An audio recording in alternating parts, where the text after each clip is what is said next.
which has both the characteristics of a planet and the characteristics of a comet, comes through our solar system. It's well documented in the Bible.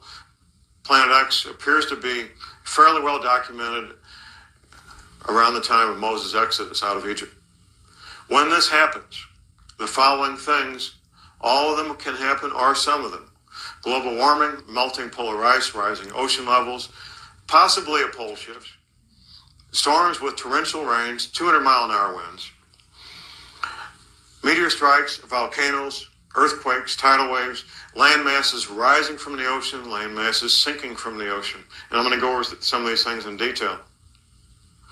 These percentages are my percentages, are not from any scientific study or anything, but I've chosen these as representative of what I feel has been going on here for a while. About 49.5% of the population believes global warming is a clear and present danger, putting the earth at risk, putting animals and plant life at risk, and human beings at risk of harm. And that is caused by that knucklehead next door in his SUV. Human activity. That's about 49.5% of the adults. Another 49.5% of the adults believe one of the two things. Either that global warming isn't happening at all and isn't real, or that it's kind of a naturally occurring, slow-moving event, and it won't do any harm, and there's nothing we can do about it anyway. That's the other 49%. That leaves 1%, ladies and gentlemen, the 1% who actually get their news someplace other than television news, who take the time to actually read books and look for alternative news on the internet or on shortwave radio. That's 1% or less of the adults in this country. Things are getting very, very bizarre, to say the least. And the global warming issue has been very effective in keeping people in the dark as to exactly what's been going on. Joshua 10:13 talks about the sun standing still. Now, up until fairly recently, and I mean within the last 55, 60 years, scientists couldn't explain how the sun could possibly stand still. Bible scholars referred to Joshua 10:13 as a metaphor. Typically, Bible scholars do that. If they don't understand this stuff, they say, well, it's a metaphor. It really means something else. Well, about 1950 or so, the concept of a pole shift became apparent to scientists, and they understood how the Hebrews in the Sinai desert could look up and see the sun not moving. For the 19th century before that, they couldn't. If you were standing at the right place on the planet and the pole was to shift, the sun would have the appearance of standing still in the sky. Another researcher about the same time, Dr. Emmanuel Velikovsky, he did something nobody had done previously. He did research comparing what the men studying the ancient Chinese had written and the men studying the ancient Mayans had written, and the people who live in Scandinavia, ancient folks had written, both of whom had, all those ancient cultures had written records and calendars. Velikovsky reasoned that if the Hebrews standing in the Sinai desert saw the sun standing still, then the Chinese must have saw it not come up the next morning when it was supposed to. Keeping in mind, the Chinese had written records and had calendars, and you could line up the Hebrew calendar and the Chinese calendar to compare them if you knew what you were doing. And guess what, ladies and gentlemen? On that date in history, when the Hebrews in the Sinai desert saw the sun stand still, the Chinese saw the sun not come up. Well, of course, the Bible means what it says, and it's 100% accurate. Exodus 16:31, manna from heaven. Now, this all happened shortly after Moses made his exodus. The Hebrews in the Sinai desert would wake up every morning and they would find substance of a certain color, of a certain substance, and a certain taste lying on the ground that they could pick up and eat. manna from heaven. As it turns out, other cultures who had written records and calendars all left written records attached to the same dates, where every morning they could go out and pick up a substance of the same color and the same consistency and the same taste and eat it in China, in South America, and in Scandinavia.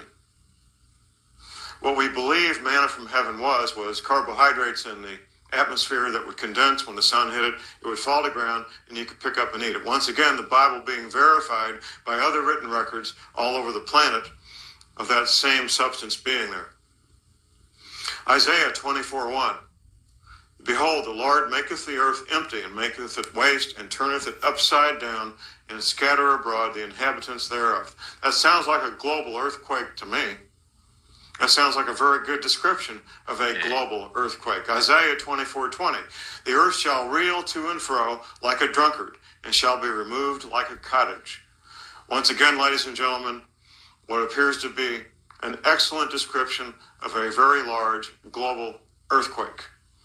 Right there in the Bible, waiting for you to read it and look at it yourself.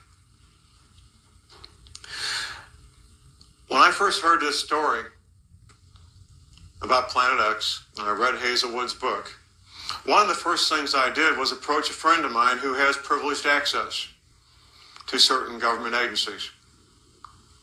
And I said, can you check this out? I'd appreciate it. He said, I never heard of it, but I'll check it out. He got back with me a couple of weeks later, and he says, John, it's a real thing. They've been watching this thing for more than 20 years. It's out there. They got the Hubble watching it. They got all this instrumentation keeping track of it.